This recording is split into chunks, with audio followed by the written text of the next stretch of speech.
네, 안녕하세요. 코인여왕 문다연의 찾아가는 인터뷰. 오늘은 STO부터 NFT 또 기본법들까지 블록체인 전반에 대한 얘기를 해주실 분을 찾아왔습니다. 동국대 국제정보보호대학원 황석진 교수님 모셨습니다. 교수님 어서 오세요. 네, 안녕하세요. 네, 안녕하십니까.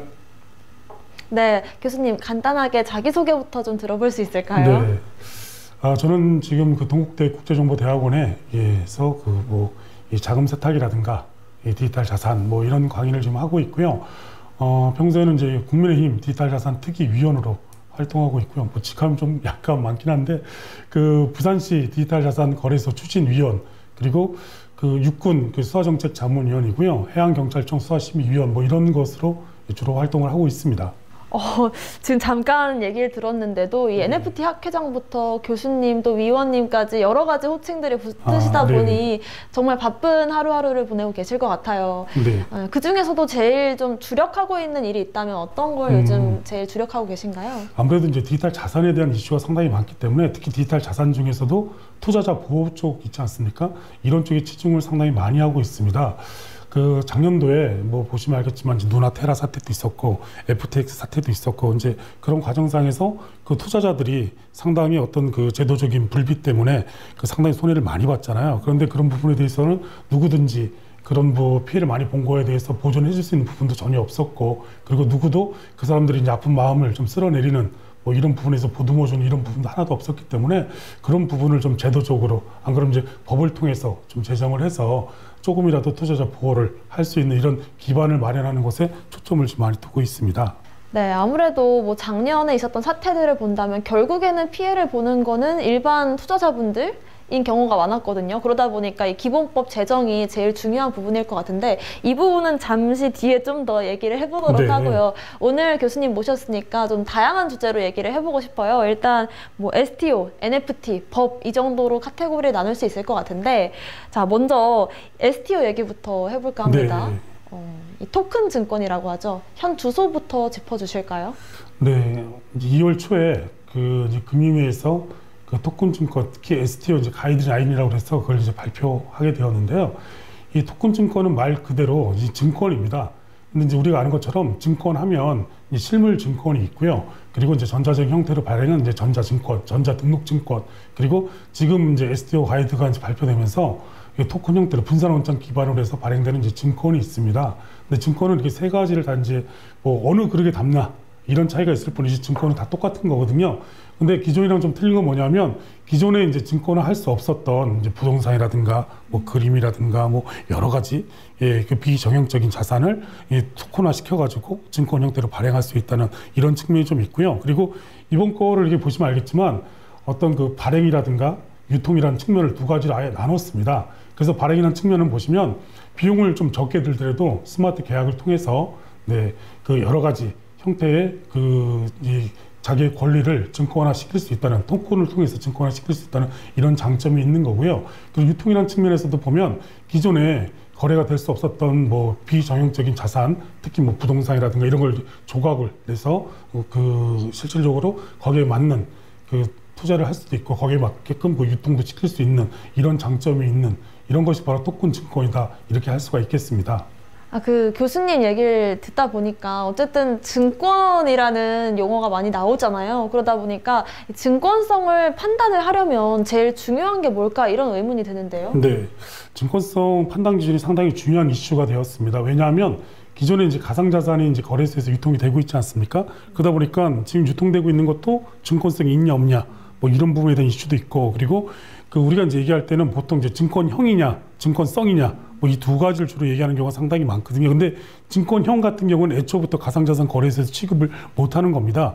근데 이제 증권성에 대한 이슈가 이제 왜 이렇게 중요하냐 하면, 아무래도 토큰 증권이니까 증권은 증권성이 기본인 거죠. 그리고 원래 증권형으로 이제 발행이 된 거기 때문에 상당히 중요한 이슈인데, 미국은 이제 하위 테스트, 그래서 4가지 기본 골자로 지금 이제 계속 이렇게 이루어지고 있어요. 자금의 투자가 있었냐, 여러 가지, 4가지가 있는데, 우리나라도 거의 비슷하게 해서 이제 작년도 2022년도 4월 달부터 그 조각 투자에 대한 가이드라인을 이제 얘기할 때 4가지 이제 증권성에 대한 부분을 얘기했고요.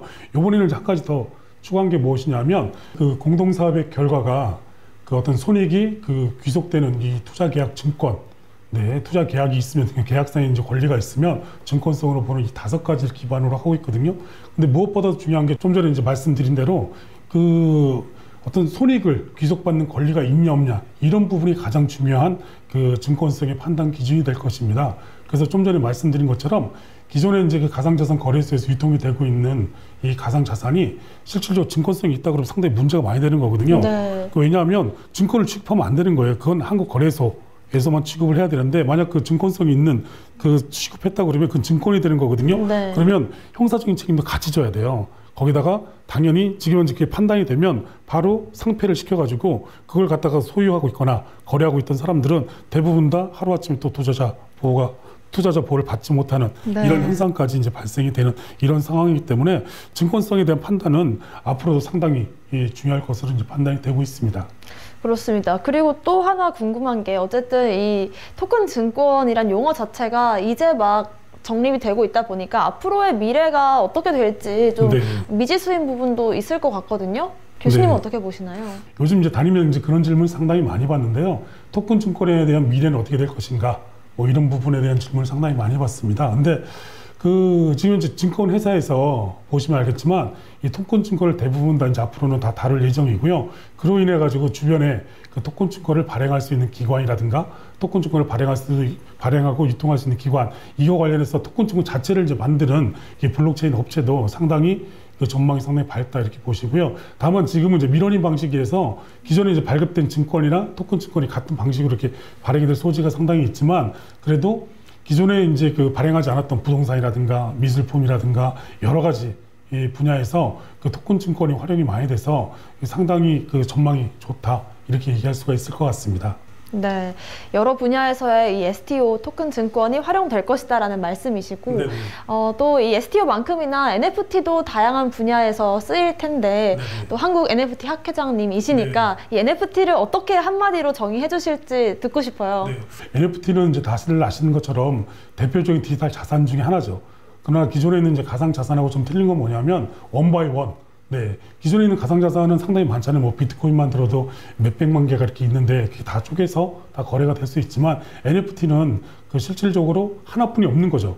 네, 그러니까 대체가 불가능한 토큰 이렇게 보시면 되는데 우리가 따질 때는 주로 이제 그 디지털 등기 권리증 이렇게 얘기하는 경우가 상당히 많아요.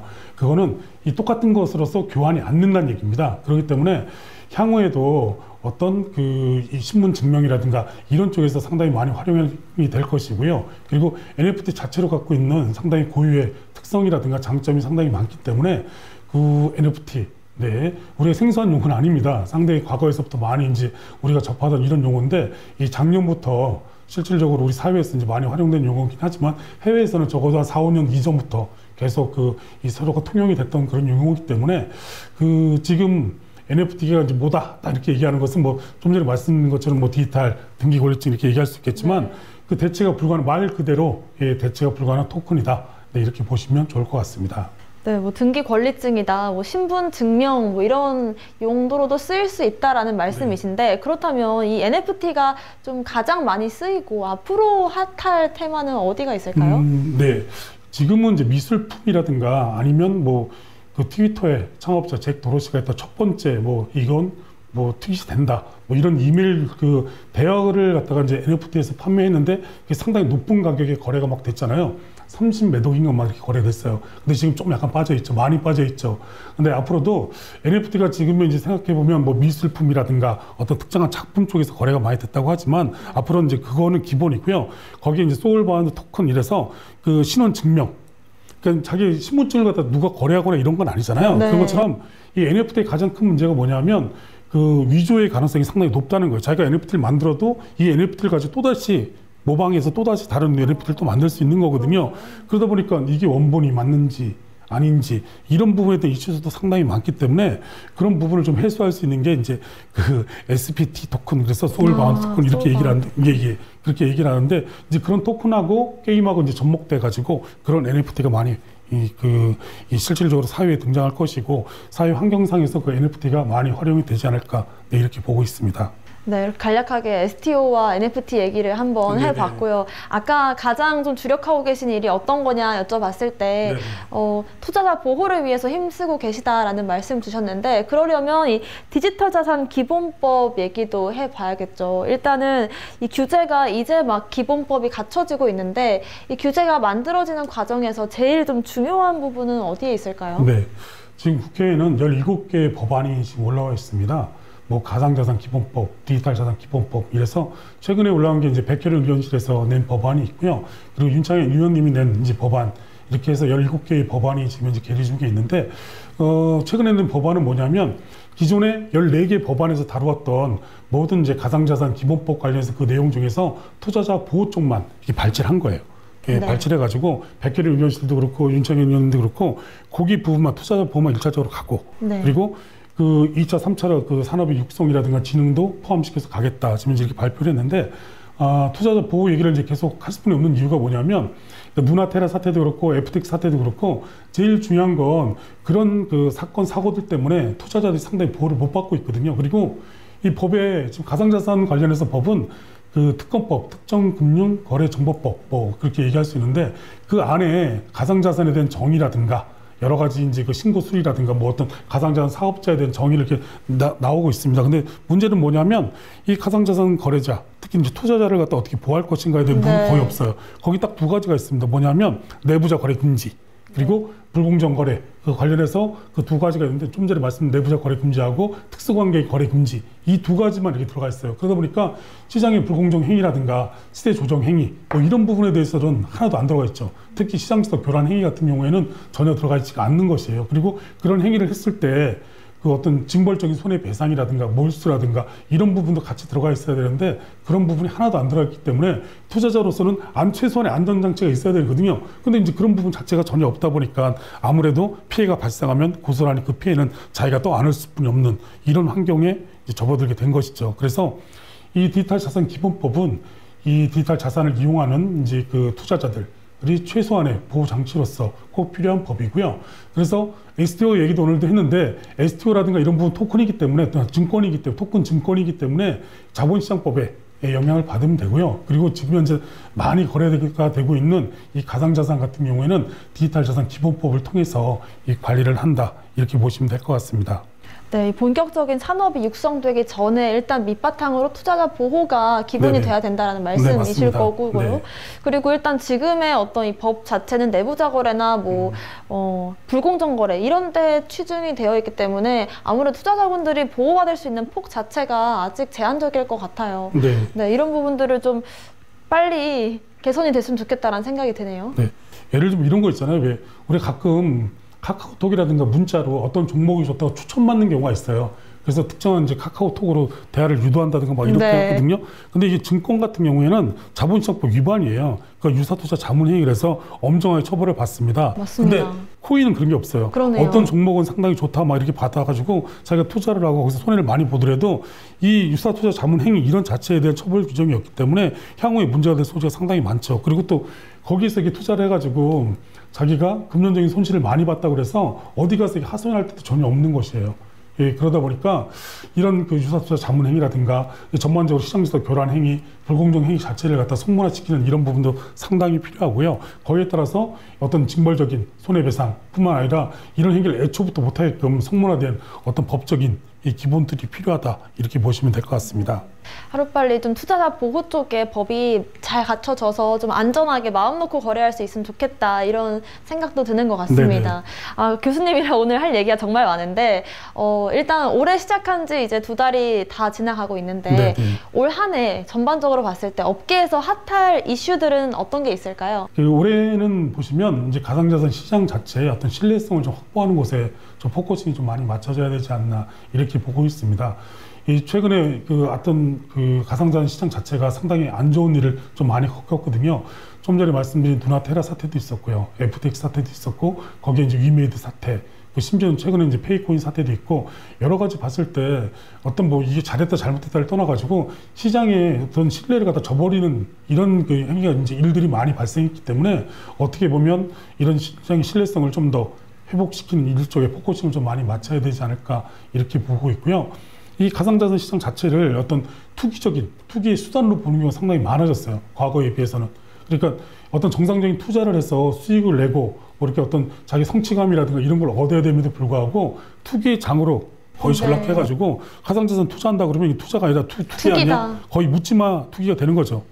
네, 그러다 보니까 제일 문제는 원래 가상자산 시장 자체에서 정보의 비대칭성에 대한 문제가 상당히 많이 발생하고 있거든요. 발행인에 대한 부분, 거래소에 대한 부분, 그래서 투자자가 실제로 이 체감하는 정보는 상당히 차이가 많이 납니다.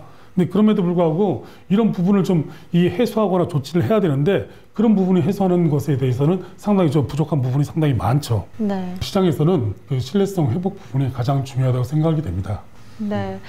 아무래도 이 뭐 가격적인 측면도 코인 시장에서 언급을 빼놓을 수는 없겠지만 그거보다 더 중요한 건 사람들의 인식 개선이 아닐까, 잃어버린 신뢰 회복이다, 이런 네네. 말씀이실 것 같습니다. 아마 그 신뢰 회복을 위해서는 그래도 이제 교육도 좀 많이 해야 될 것 같고요. 그리고 가상자산은 좀 안전하다. 물론 고위험 투자 수단인 건 맞습니다. 근데 어느 정도 예측 가능한 범주 내에서 그 이루어질 수 있다는, 뭐 이렇게 거래가 이루어질 수 있다는 이런 그 시그널을 계속 줘야 돼요. 그리고 가상자산 거래소에서도 그렇고 주변에서 가상자산 관계된 일을 하시면 그 어떤 시장의 신뢰성 확보를 위해서 서로가 다 노력해서 같이 갈 수 있는 이런 발판을 좀 마련해 주시는 게 가장 합리적이지 않나 이렇게 판단이 됩니다. 네, 오늘 이렇게 말씀을 들어보니까 올 한 해 동안 정말 이 투자자 보호 또 사람들의 인식 개선을 위해서 발빠르게 움직여 주실 것 같다, 이런 생각이 드는 것 같습니다. 마지막으로 우리 블록체인 투데이 구독자분들께 한마디 남겨주실까요? 네. 이렇게 그 명망 있는 블록체인 투데이 방송에 출연하게 돼서 상당히 영광스럽습니다.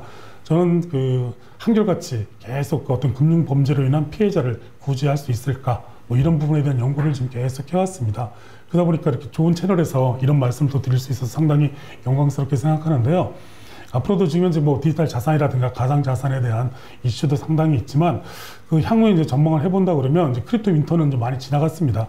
예, 앞으로는 좀 올해부터 시작해서 상당히 좀 더 이 밝은 미래로 나아가지 않을까 이렇게 생각이 되고요. 역시 그 중심에는 이 블록체인 투데이가 있지 않을까 이렇게 생각이 됩니다.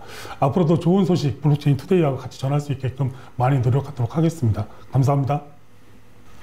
네, 이렇게 또 3월이 다가오고 봄이 찾아오는데 크립토 윈터도 끝나고 또 힘찬 앞으로를 기대해 볼 수 있으면 좋겠습니다. 오늘 말씀 고맙습니다. 네, 감사합니다.